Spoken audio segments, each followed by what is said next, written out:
Laipni lūdzam šajā Klasero pārskata pamācībā. Šajā video es jums parādīšu, kādus pārskatu rīkus piedāvā Klasero un kā tos izmantot, lai optimizētu administratoru darbu. Sāciet ar pārskata periodu izvēli. Jūs varat izveidot pārskatu par skolotāja algu vai nodarbību apmeklējumu. Sāksim ar nodarbību apmeklējumu. Vispirms redzēsiet visus apmeklējumu ierakstus izvēlētajā periodā.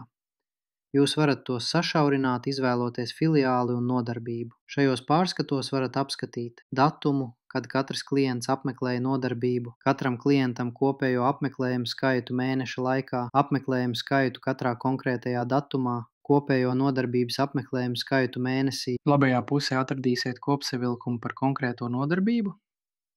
Varat apskatīt arī kopējo filiāles kopsavilkumu. Pārslēdzieties uz skolotāju pārskatiem, lai redzētu, cik nodarbības katrs skolotājs ir vadījis, cik nodarbības ir atceltas, kopējo mēneša algu. Zemāk ir pieejams detalizēts pārskats par katru skolotāju.